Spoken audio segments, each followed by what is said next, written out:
But hey, what's going on, everybody? My name is Mark Farzetta. This is the Farzy Show, presented by Steven Singer of Steven Singer Jewelers. Hey, I always love that Trae Young guy. People ripped him a couple years ago. They're really making a lot of fun of him, saying, he looks like a lollipop that fell on the ground and got some hair stuck to it, that kind of thing. And I just got to say, that was mean. That was really mean. He's a great guy. Really appreciate him. Really love him because he's giving Joel Embiid more time off to heal his sprained knee with the win that they had against the Celtics last night. Did you watch that game? Did you see that game? Did you at least catch the highlights of that game? Did you see a tweet about the game? Because Trae Young went off in the fourth quarter, especially with 3 minutes left when the Celtics were up by 6. Trae's like, yeah, I got this. And he was every ounce of Trae Young that we hated in that 7-game series 2 years ago. Boy, did we hate him. And now, I kind of like the guy. Forces another game against the Celtics, which gives Joel Embiid now, instead of Saturday, they're going to play Monday, get some more time off to heal that ailing knee that he is suffering from, unfortunately. It is a gift. And now when you talk about a 3-2 series lead, what I'm talking about? Let's see, 3-1, where they're going to win 4-1. It's a gentleman's sweep by the Celtics. Now you're talking about potentially this Atlanta Hawks team. Oh, maybe they found something here, which is just feed Trae Young as much as possible. Maybe also the fact that Jason Tatum couldn't throw the ball in the ocean last night. He was 1 for 10 from beyond the arc. Maybe that helped just a little bit. It helped a lot. But the Boston Celtics couldn't close it out. It's a step in the right direction for the Sixers. Let's put it that way. Things are falling into place. One little domino hitting a slightly bigger domino, hitting a slightly bigger domino.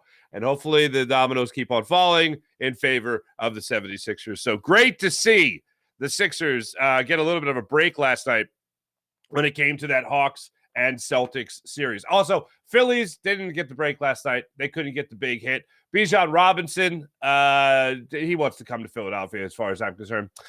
So we'll talk about that today. John McMullen will be joining the program from Jacob Media, from Birds 365, which follows this program. John McMullen, also of Sports Illustrated, Philly Voice, covering all things Eagles. He'll join the show today to talk all things Eagles, of course. So that's what we got on tap today. But the first thing that I wanted to get into was the fact that Trae Young actually helped the Sixers out last night. And man, that was a nice thing. That was a nice thing to close my eyes to before I went to bed after I finished the post-game show last night after the Phillies lost. It was a nice thing to go up and watch Trae Young just handle his business. And the Celtics have no answer. Celtics had no answer. It was awesome. Let's get into that Phillies game because it was a bit of a rough one yesterday. It just came down to not getting the big hit. I know there's plenty of games. There's plenty of things you could watch. There's plenty of things you could try to dissect about this Phillies game and say that, Bailey Falter could have been better. Connor Brogdon could have been better. A lot of guys could have been better in this game. The fact of the matter is they couldn't get that big hit. Like, they had some offense. They got 3 runs. It wasn't like a abysmal performance by the Phillies offense. They had some decent pitching. It wasn't a terrible outing. 3 runs, 6 innings. Literally call that a quality start in the big leagues.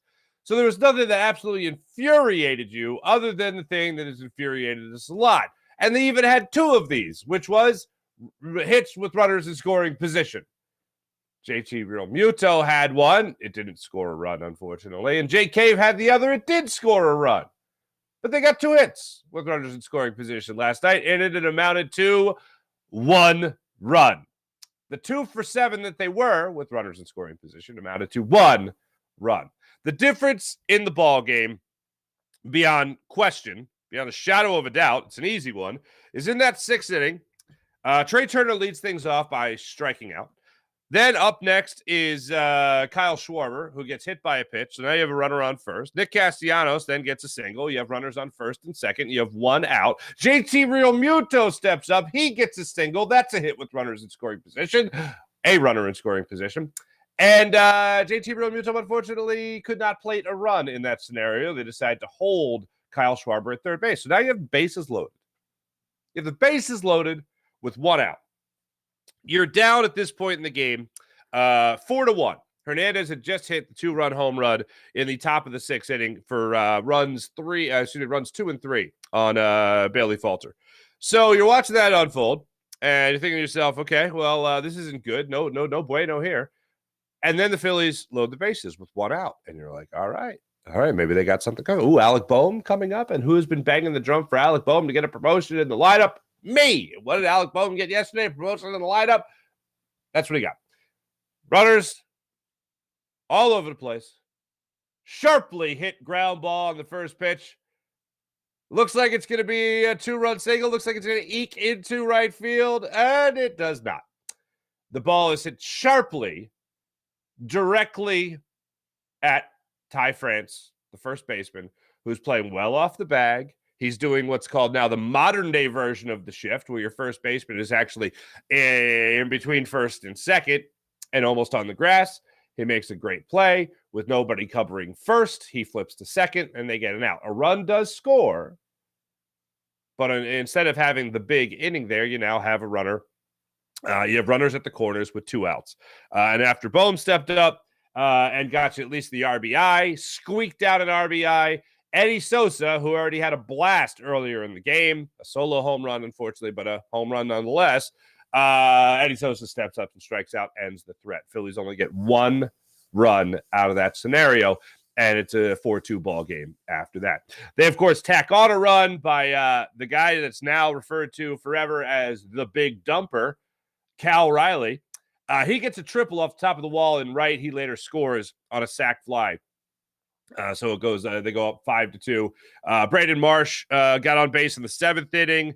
Pache tries to butt him over. It almost leads to him getting picked off. He later would get doubled off first base. So now instead of having a leadoff single, a runner on first base that you're worried about or thinking about scoring, rooting for scoring, hoping scores, you now have nobody on with 2 outs. So that's where you were at with that scenario.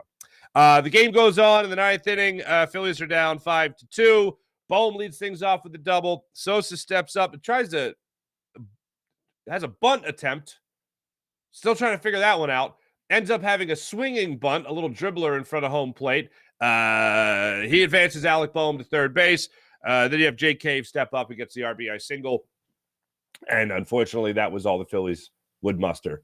5-3. Phillies lose last night.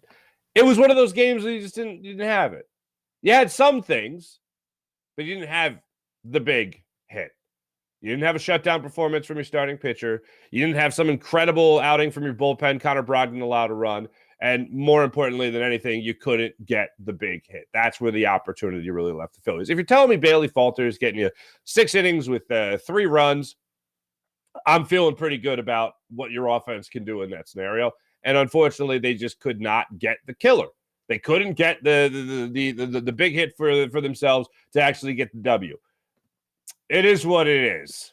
I hate that phrase. I maybe use it once or twice a year, but this is, in baseball, it is what it is. Couldn't get the big one. And I was feeling good after Sosa hit that home run. I was feeling pretty damn good after Sosa got to that home run because it was in the 5th inning where you had just allowed a couple of runs across the plate. Bailey Falter, they started to get the Bailey Falter after he was really cruising in the early parts of the game. And in that 5th inning, Kelenic ends up blasting that 425-foot home run to the bullpen in center field. And then the Phillies, with Eddie Sosa coming up in the bottom of that inning, got to run back for his starting pitcher. I always love to see that. A little bit of a response. Don't give him that shutdown inning. And he didn't give him that shutdown inning. One thing I will say, and it affected both sides, is if you could tell me what the hell Laz Diaz's strike zone was last night, this isn't me speaking as someone who roots for the Phillies. This is me speaking as a fan of the sport of baseball. It's not why the Phillies lost by any means, but good God, man. Laz Diaz, I have no idea where his strike zone was last night. I was actually critical of Bryson Stott because I believe he worked a 3-1 count in the 1st inning, and there then were 2 pitches high and out of the strike zone. One was at the shoulder. That one was definitely a ball. And Bryson Stott swung at ball 4, so you could have the leadoff runner on to start the game fine. But then he swings at another pitch that's also above the zone, but a little closer. And I'm like, oh, he just swung at ball 4 twice. Come on, man. And Bryson Stott ended up grounding out in the at-bat. But as the game went on, I'm watching Laz Diaz's strike zone, and he's calling some of those pitches that were right at those same spots for Bryson Stott. He's calling them strikes that players are taking. So it's like if you're a hitter, you're at a huge disadvantage If above the letters and at the shoulders is going to be a strike, then you got to be hacking at some bad pitches. And I don't know how the Phillies did last night I don't know how they did it in terms of getting any hits last night. But a guy that came up big and a guy that I think deserves a lot of praise is Christian Pache. Because this was a deciding factor for a lot of people talking about Kevin Long and what he brings to the table here. You've seen Marsh take a step forward, of course, big step forward. You've seen Bryson Stott improve. You've seen Alec Boehm do well and all this. Now, Nick Castellanos, he's not knocking the ball out of the park, but, man, he's hitting the cover off the baseball when it comes to hitting in the gaps. And you're seeing the way he's starting off the season, which is incredible. Power numbers, I'm sure they will come. I will have confidence that they will come. But Christian Pache getting another 2 hits last night, hitting now, 368 on the young season. This is a guy that couldn't figure, 348, excuse me. This is a guy that couldn't figure it out in Atlanta. This is a guy that got playoff at-bats in Atlanta, all right? Couldn't figure it out in Atlanta. Couldn't figure it out in Oakland. Phillies take a flyer on him. And here he is hitting 348 for you in your lineup, playing sparingly, and by the way, covering a ton of ground in left or center field, wherever they decide to put him. He made 2 plays in the outfield last night. One was a great running catch, and the other was a phenomenal play that probably would have been a double either way, but he still, the way he got to that baseball, almost had held Suarez to a very long single. I think John Kruk during the broadcast made the point that if Pache wasn't running so fast to his left and had to gather himself, if he didn't have to gather himself, maybe you're holding Suarez to a single, or maybe you're even throwing him out at second base.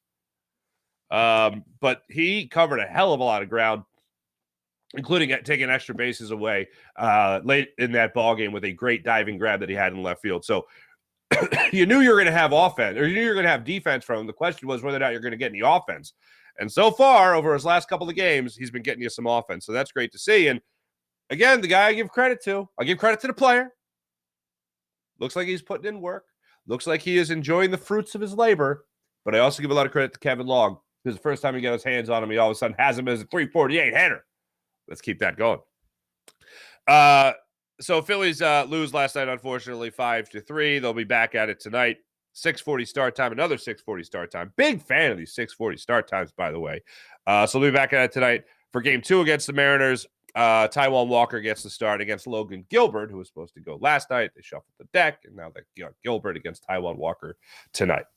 Hey, are you sick of hearing the name Bijan Robinson?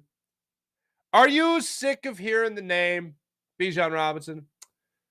Because I am not sick of hearing the name Bijan Robinson. Because Bijan Robinson, ladies and gentlemen, has now moved into my number 1 spot for being a Philadelphia Eagle. And there's a specific reason why. Now, this was framed in a way where I believe he said on Rich Eisen he wanted to play with Jalen Hurts. They asked him yesterday, and I'll play it for you on ESPN, the same question, but with a little bit of a different caveat. And they said, if he could play with anybody except Patrick Mahomes, who would it be? And well, he says the quarterback of the Philadelphia Eagles. Here's that exchange yesterday on ESPN with our friend Dan Orlovsky. Take a listen to this. If you could pick any quarterback in the NFL to line up with and go play with, who would it be?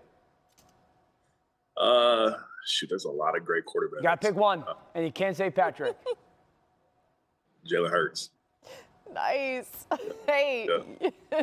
what would that look I'll like? say, hold it real quick. If you went to Philly, I would pick you to be the offensive rookie of the year because of the zone read. I appreciate that. Yeah.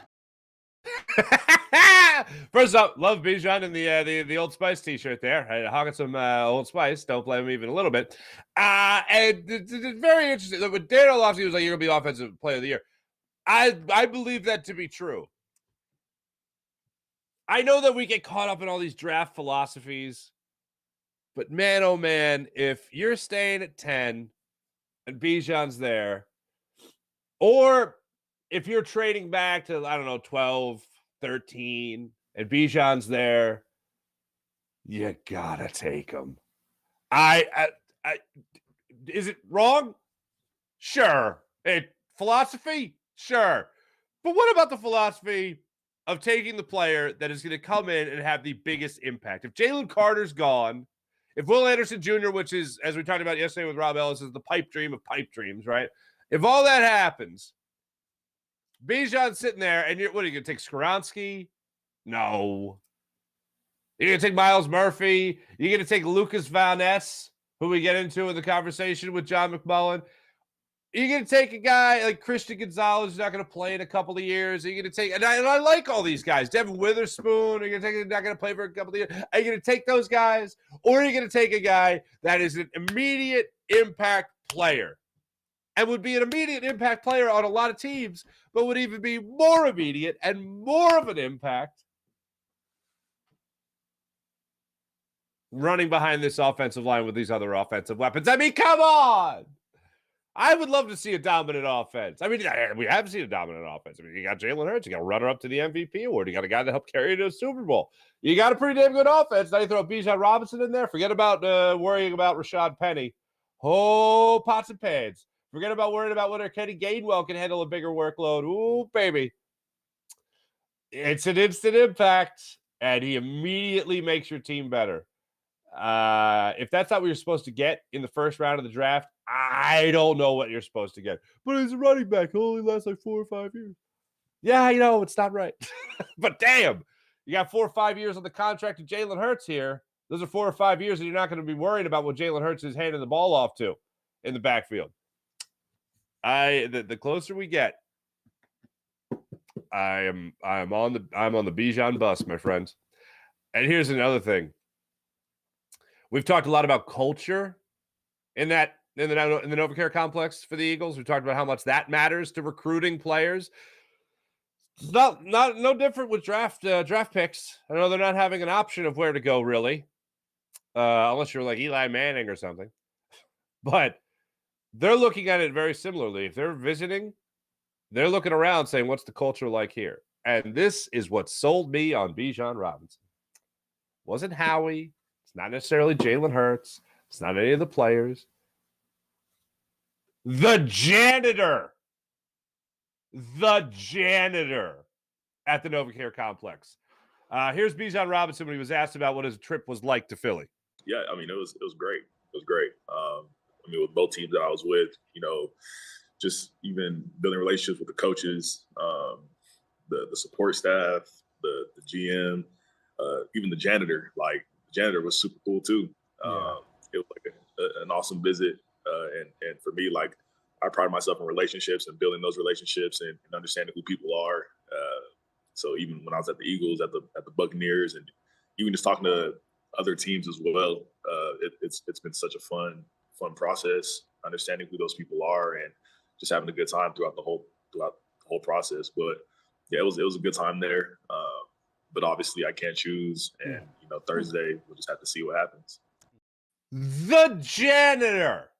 This whole time we've been talking about Howie Roseman, how great he is. He was called the greatest GM in the NFL recently by NFL.com.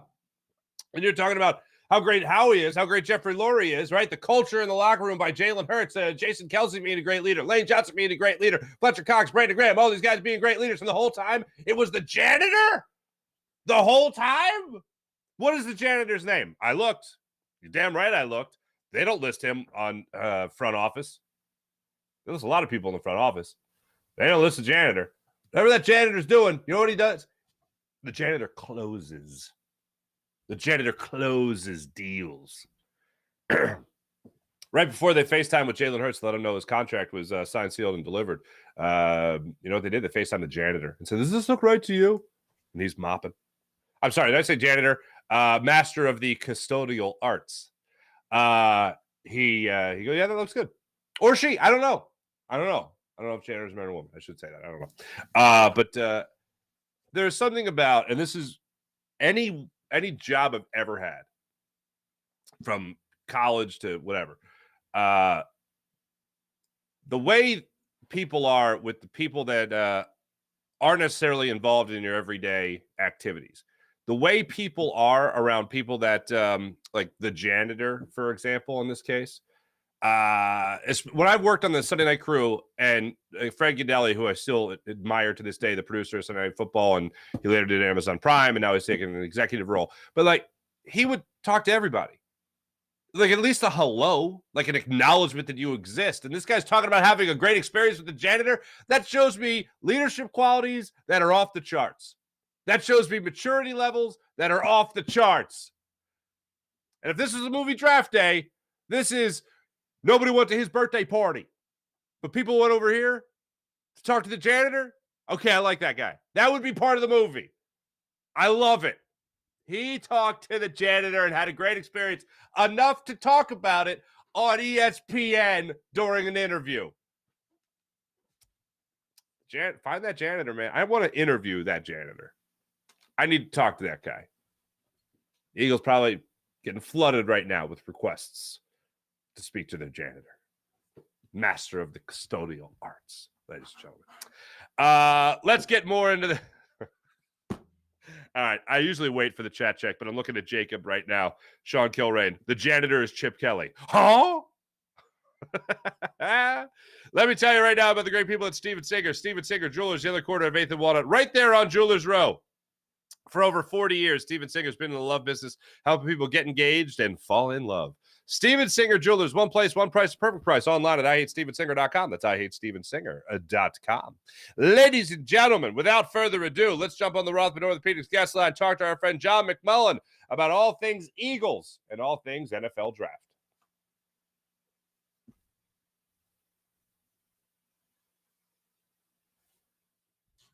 Joining us right now on the Rothman Orthopedics guest line from Jacob Media, from Sports Illustrated, and from Birds 365, which you can catch from 8 to 10 for the Jacob Media people.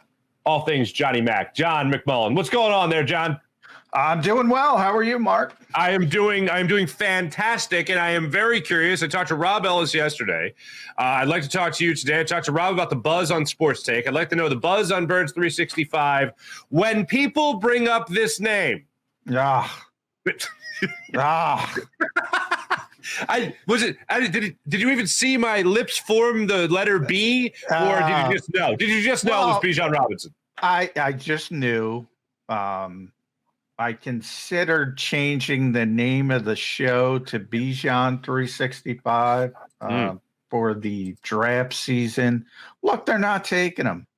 And by the way, Mark, I hope I'm wrong, because people think, like, I don't want them to take a running back. Number one, I don't care who they take. But number two, I would love to never have to talk about the Eagles not taking a running back moving forward. So from that perspective, I would love for them to take Bijan Robinson. They're not taking Bijan Robinson. All right, let's pause it right there. So you would love for them to take him simply to dispel what has been the trend, or because he would be that much of an impact on the Eagles offense? No, he's not a fit for this team, because I think what people don't understand is, the impact of Jalen Hurts on the Eagles running game. What makes the Eagles so effective, and they were number one, Mark, in the NFL in rushing out of 11 personnel. So 3 receivers on the field. Number one in the entire NFL. And that's not because of Miles Sanders. It's not because of the offensive line's a big part of it. But the guy who runs it is Jalen Hurts, because everybody is freaked about him pulling the football and coming out the backside. It just affects the defense. So what it's about for the Eagles is spacing and manipulating the fronts. And they want to face light fronts. So how do they do that? They put an extra receiver on the field. All of a sudden, they're effective running the football. They don't need Bijan Robinson because of Jalen Hurts. So I go all the way back to 2017. The Eagles were going to take a running back, and that was Christian McCaffrey. If he fell to 14, they were going to take him. Albert Breer reported this 5 years after the fact. So now, finally, thank you, Albert Breer. Finally, people will believe it. They were going to take Christian McCaffrey. 2 things about that, Mark. It was about the passing game. Christian McCaffrey is maybe the best pass-catching running back, certainly of the generation, maybe ever. He could have played wide receiver if he wanted to. And his father was actually a tremendous receiver. Yeah. That's why the Eagles were interested. But even two things about that. It was a different offense, Carson Wentz, more traditional. With this quarterback, they wouldn't have drafted Christian McCaffrey if he could fast forward. Mm-hmm. They wouldn't be interested in it today. The reason they're not drafting Bijan Robinson is because they have Jalen Hurts. And I go back to Nick Sirianni twice. We're not taking away Jalen's superpower. That's what he's talking about it. And last week he said, and I'm paraphrasing, but this is basically it. We're not paying them more to do less. Okay. They don't want to just turn around and hand the football off. That's not what they want to do. So, no on Bijan Robinson. Gotcha. All right. So I'll ask the question that I've asked everybody. If you are standing next to Howie Roseman and that, I'll just say this, the 10th overall pick asset rolls in. So not necessarily at 10, maybe at 8, maybe at 12, give it some leeway there, depending on if the Eagles decide to move or not. If Howie Roseman's standing next to you and he looks at you and he goes, John, I'm not really sure. What should I do here? Who do you want the Eagles to take? Who do you think would be the best fit, the best possible pick? Let's put it that way. Best possible pick for the Eagles around that 10 spot. I think Jalen Carter would be one of the easiest picks Howie has ever made if he somehow falls to number 10, but I do not think he will.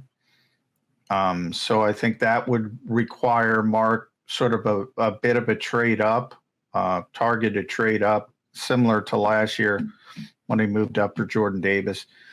If he starts to fall a little bit, I think the Eagles would consider it. So I put him off to the side, Jalen Carter. Then you have sort of this group, Nolan Smith, Lucas Van Ness, Peter Skoronski, Paris Johnson, even Christian Gonzalez, the cornerback. I think that's the group you're talking about. Now, it's funny. Every year I kind of whittle it down, and then I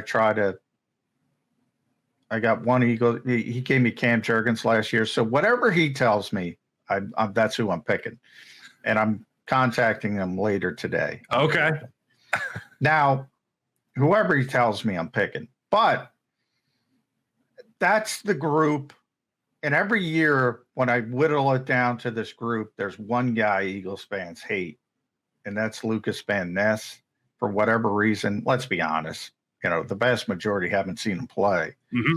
But for whatever reason, Eagles love him, though. Love him. So those are the 5 names I think you should focus on. Nolan Smith, Lucas Van Ness, Peter Skoronski, Paris Johnson, Christian Gonzalez. Okay. Is it the Lucas Van Ness thing? I understand he hasn't played a lot. I understand he's young. To me, that sounds like a guy that can grow with your defense. Your defensive line can grow with your edge rushers over the course of a long period of time here. And the guy is just massive. He's a huge human being. I like him. He's not in my top 5, but he's teetering on 6-7 when it comes to a guy like him. Well, and last week Howie didn't give up a lot. But I think you should pay attention when he was talking about age of prospects. Lucas is 21. 21, okay. You have this COVID sort of guys playing more time. Britton Covey was 25 as a rookie. There are some older rookies now because of the pandemic. And what Howie said is, remember, you can't gauge a 21-year-old like a 25-year-old. And he mentioned, those guys are going to get faster, stronger. You get them in an NFL weight room. He mentioned 20%. Lucas Van Ness is already a physical freak, and it's only going to get better as he gets older. The The Eagles know that. So put an asterisk on when he was talking about that. Interesting. Okay. All right. Fair enough. I think it's the same could apply for guys like Christian Gonzalez, another young guy. Who else is out there? When you talk about the cornerback position, you have Devin Witherspoon, who's also a young guy. Yeah. Another young guy. Yeah. Now, it's interesting. Corner's an interesting one to me from the perspective of they don't need a corner right now. Right. But Slay is 32. You know the contract issues they had already. Bradbury's going to turn 30. And that's kind of like the Eagles have been pretty smart when it's not just about this draft. It's about, 2024, 2025. But boy, at 10, can you really take a guy who's not going to play? Because right. barring injury, he's not going to play if Christian Gonzalez falls. But if he falls and he's the best player, I do think they would take him. I do think. I don't think they take Witherspoon. Okay. Gonzalez, yes. All right. Now, I've asked everyone this question as well. Do the Eagles pick? Do they make 2 first-round selections on Thursday night? Are they going to be using that 30th pick? I doubt it. Yeah. Go back to last year. They had 3 first-round picks. They took 1, and it wasn't at the spot it originally was going to be. They moved up to draft Jordan Davis. They moved out of the first round because they were still concerned about Jalen Hurts, as funny as that sounds right now.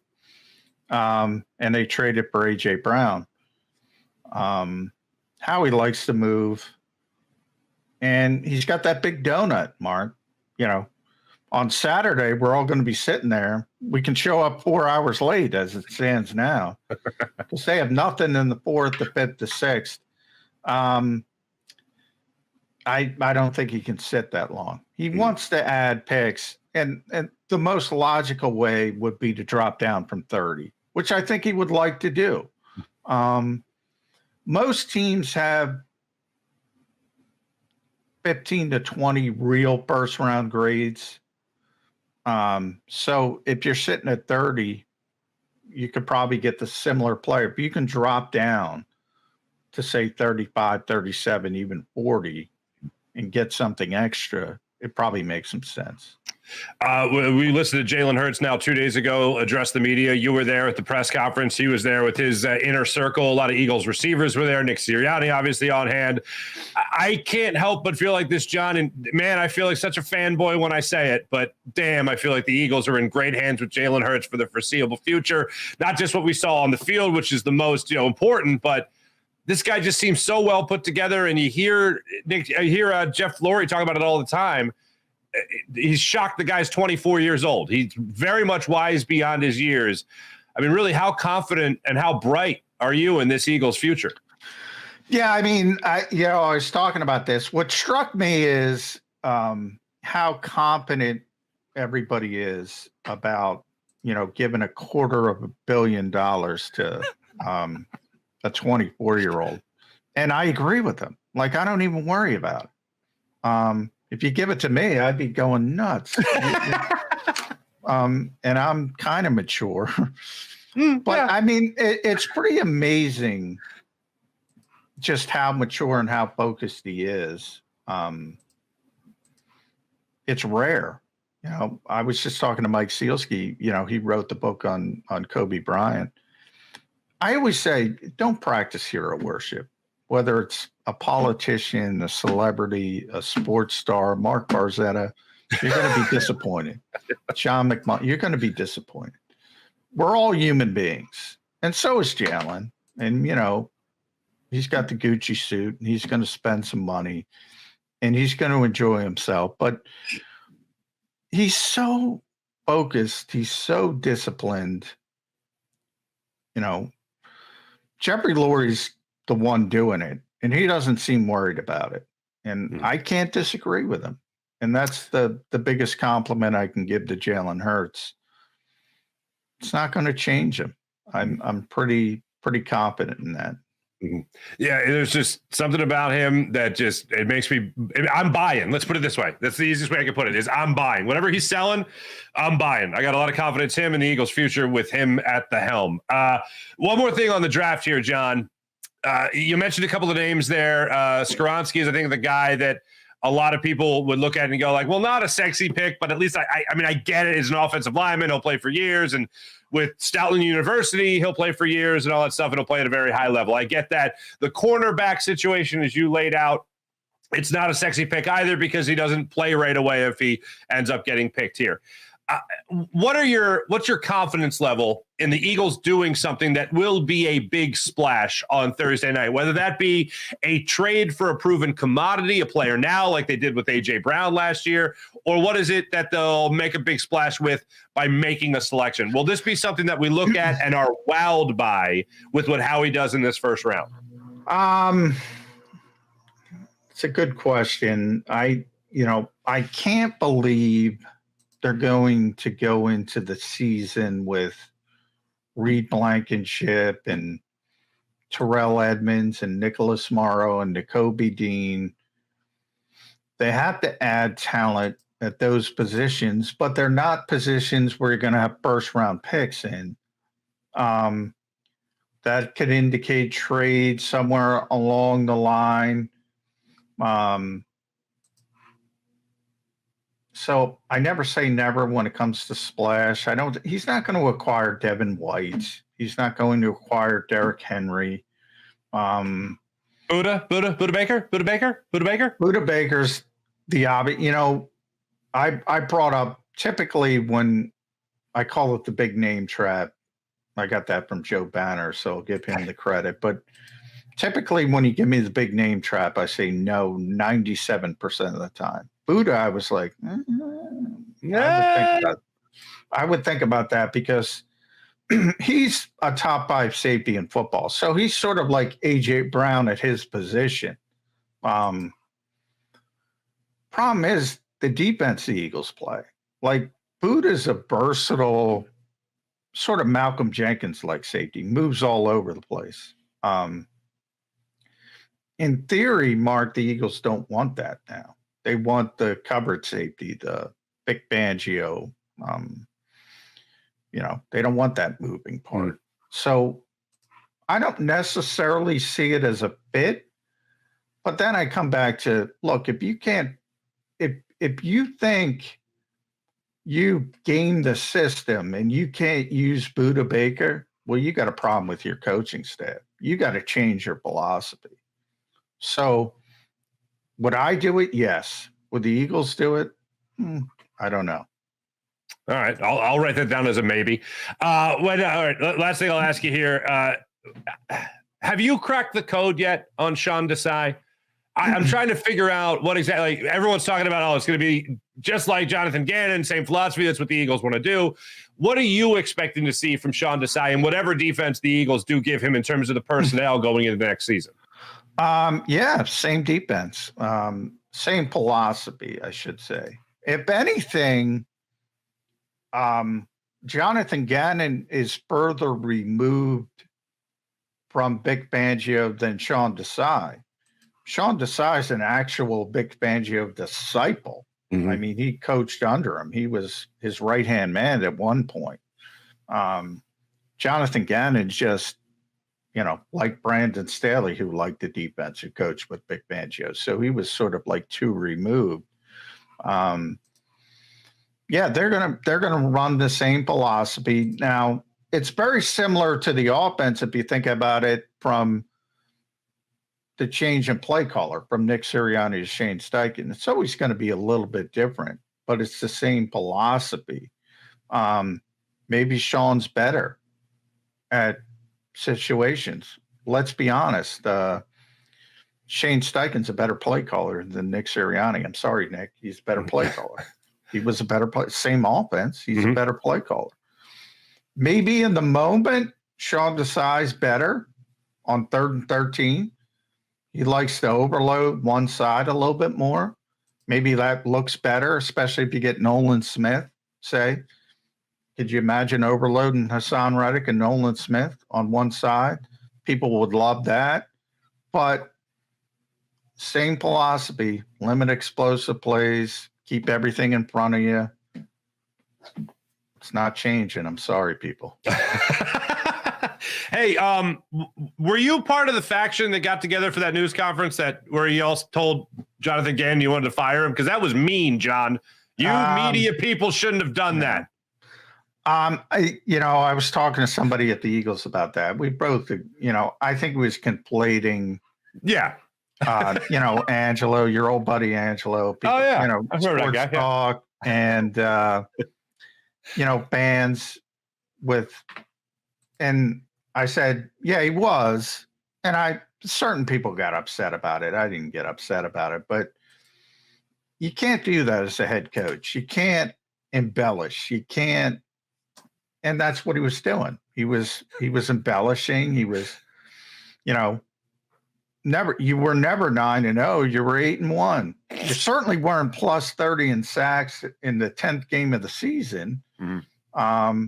He led the NFL. All the things he did were impressive, right?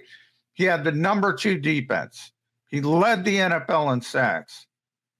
Just say that. Mm-hmm.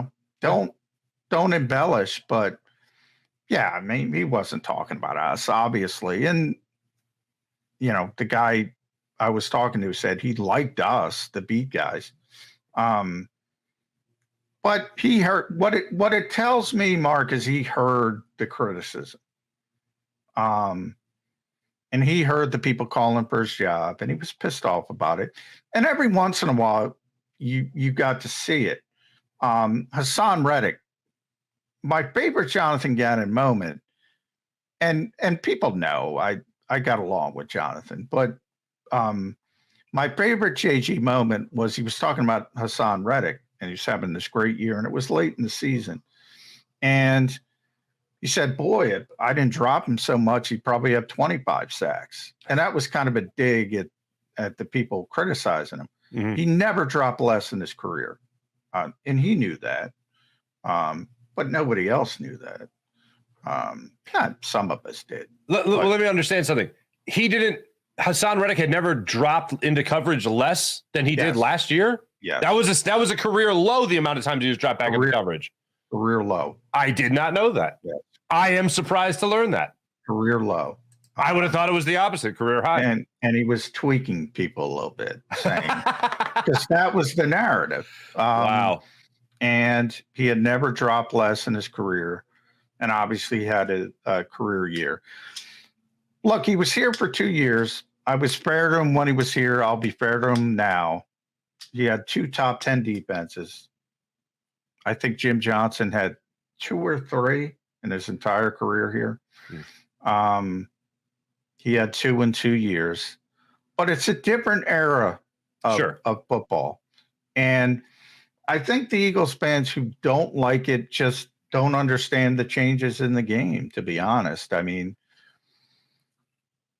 in this era, with all the teams, and I think there were 12 teams that played the Fangio style defense last year, too many. The Eagles did it the best. They did it the best, but they came up. The only difference between 2017 and last year was 1 stop, Brandon Graham. If they get the 1 stop this year, the whole narrative changes. Yeah. I was waiting for that 1 stop in the Super Bowl. I'll tell you that much. John, I know you're a big basketball fan. Let me just close with this. Will the Sixers get past the Celtics? Will it happen? Will it happen? Please. No. Oh, I'm sorry. No, you don't have to apologize. That team owns them to begin with. And I don't even know if Joel, that scares me. I mean, the way they're talking about Joel Embiid, I mean, they have no shot without Joel. But I don't think they have much of a shot with them, to be honest. Boy, I mean, and I know we got to go, but Jason Tatum, Markelle Fultz, boy. I don't care what anybody says. I really don't. Like, Jason Tatum was never available. Yeah. 1 comes before, 2, and 1 comes before 3. And they're probably right.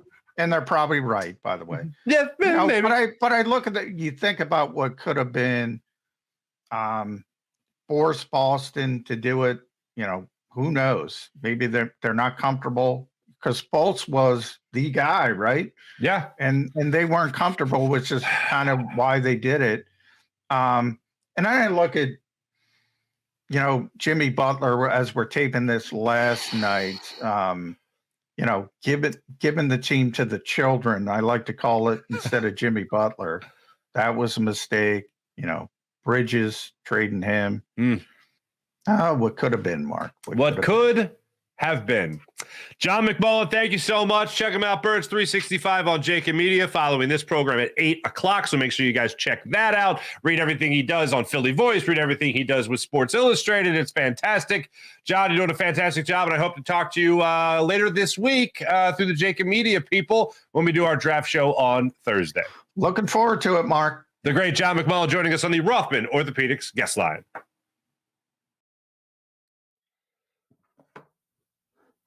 The great John McMullen, Johnny Mac. Let me also say that for those that are new to the show, a lot of people on the Jacob Media platform there, we tape the interviews the day before. So I don't wake people up at 6:20, 6:30 in the morning and say, "Come on my show."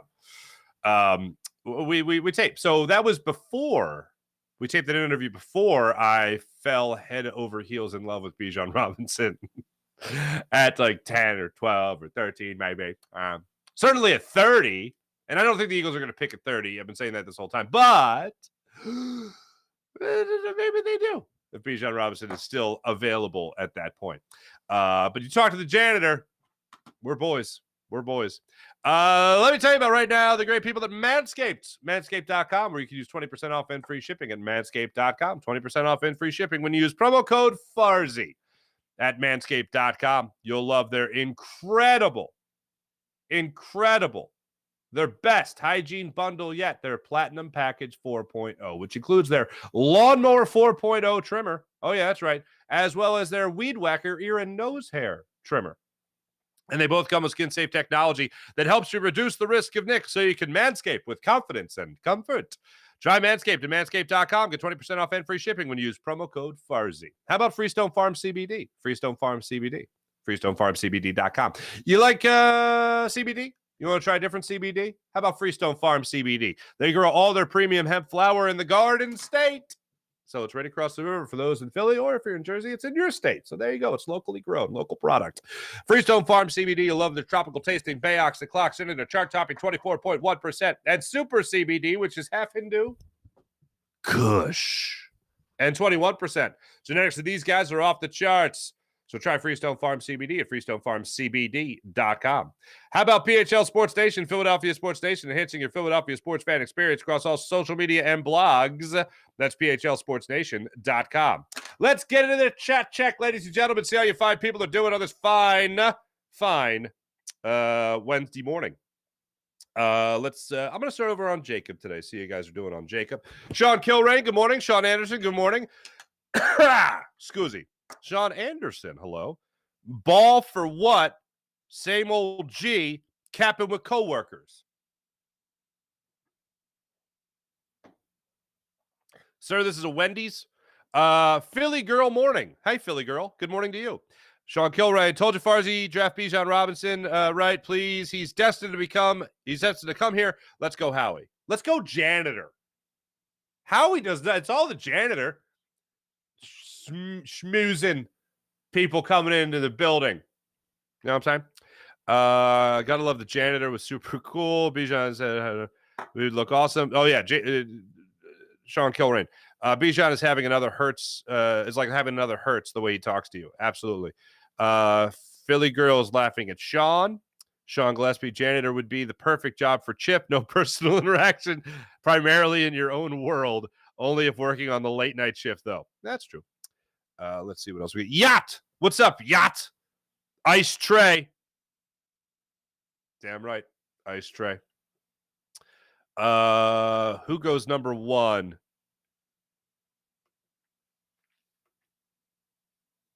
I'm going to go Stroud. I think Stroud goes one.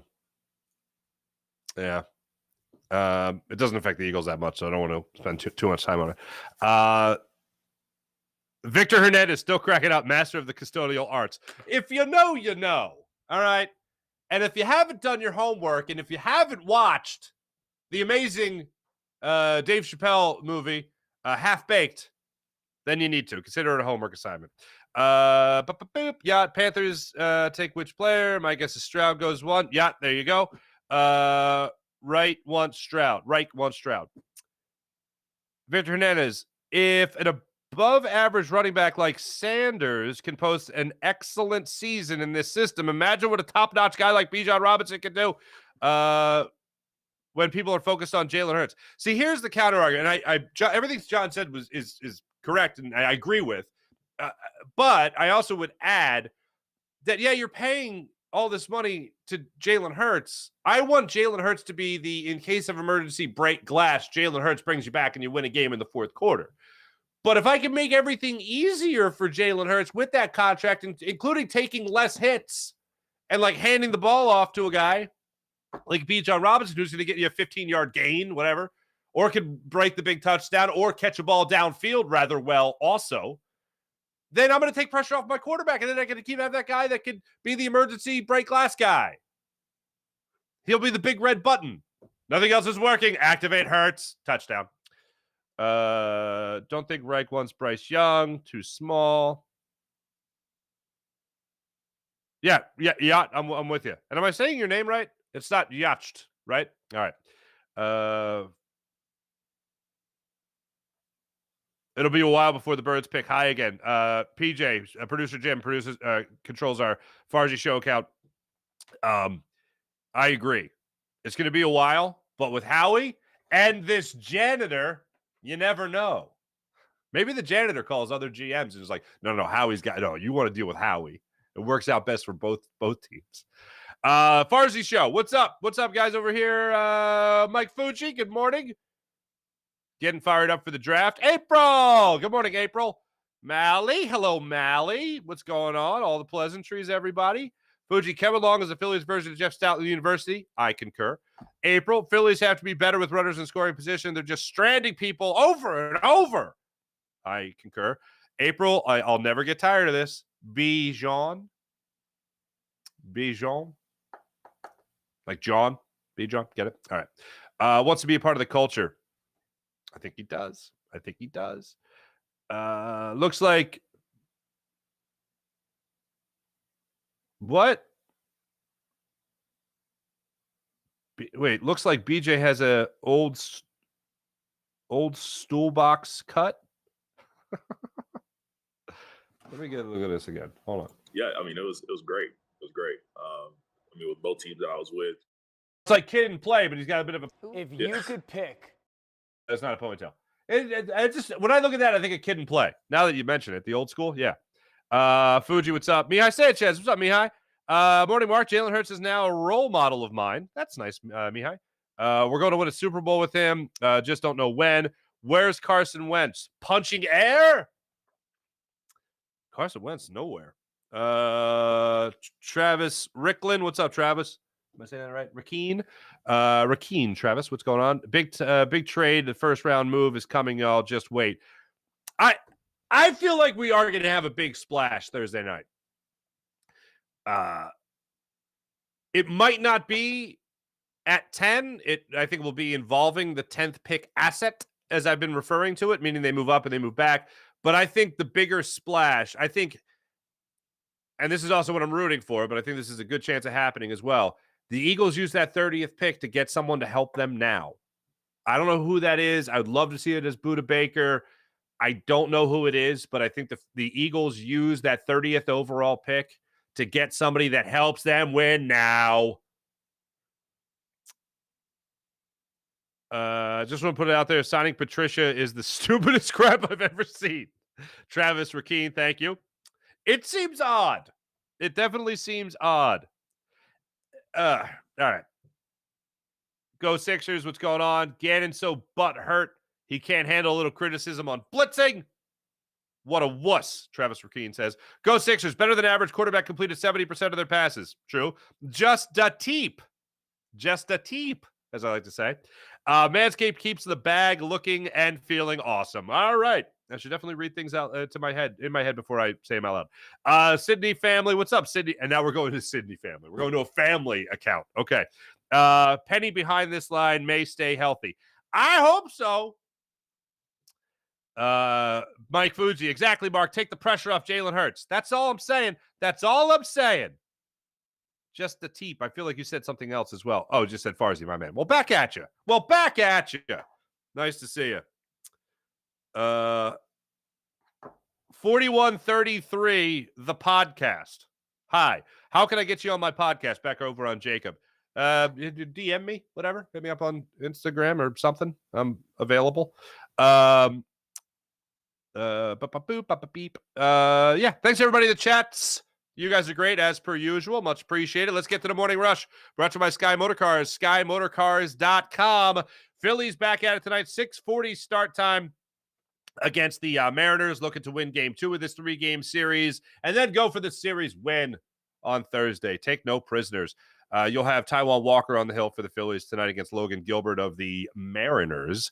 Also, I said it at the top of the show. I'll say it again. I've always loved Trae Young. I've always loved him. I've never said anything of ill nature towards the young man. I love him, and I hope he has a wonderful career against the Celtics whenever he plays the Celtics, especially in the postseason, especially when it grants Saturday, Sunday, Monday. 2 more days of rest to Joel Embiid before he's got to play a basketball game. Need all the rest he can get as he tries to recover from this knee strain that he's dealing with right now. So Trae Young, in case you missed it, just went off, absolutely off in the fourth quarter last night, while Jason Tatum went 1 for 10 from beyond the arc throughout the game. So more of that, please. You saw the Celtics leading by 6 with about 3 minutes left in the game, and then Trae Young put a 3-pointer in Al Horford's left orbital to pull the game within 3, and then after that, I think he hit 2 more threes, including the game winner from 30 feet out. Jaylen Brown, I believe, was on him at the time, and Trae Young just crossed midcourt, fired up that shot, nailed it, giving the Hawks the lead, and then obviously later the win. They'll be back at it, I believe, tomorrow night in Hotlanta, I think is when they get things underway again in that series. Series now is 3-2. So, just keep it going, Pep. Just keep it going. Run up as much mileage as possible on the Celtics before you go into that second round series. The dreaded second round series. And yes, it's tomorrow night, 8:30 start time in Atlanta. Celtics will look to close out the series in Atlanta. Meanwhile, the Hawks will look to force a game 7. Doesn't get much better than that. So that's what you got as far as basketball goes. So we'll all be crossing our fingers that we get good news later today. Sixers did practice yesterday. Embiid shot around a little bit. And hopefully we'll get some better news today on Joel Embiid and what is in store for the 76ers big man, as well as, I believe, the MVP of the 2022-2023 NBA season. Thanks for watching, everybody. Thanks for listening. My name is Mark Farzetta. This is the Farzy Show on the Farzy YouTube channel. Thank you so much. On the Jacob Media YouTube channel, thank you so much. Great hanging out with you guys as per usual. Jim Hyden for this program did a wonderful job. Coming up a little bit later, you can watch Birds 365 with our friends Jody McDonald and John McMullen, who joined today's program. Be back with all things draft and hopefully a Phillies win tomorrow. Have a great day, everybody. Talk to you tomorrow. Oh, and also see you tonight after the Phillies 6:40 game against the Mariners for the Phillies post-game show on the Jacob Media YouTube channel. See you guys.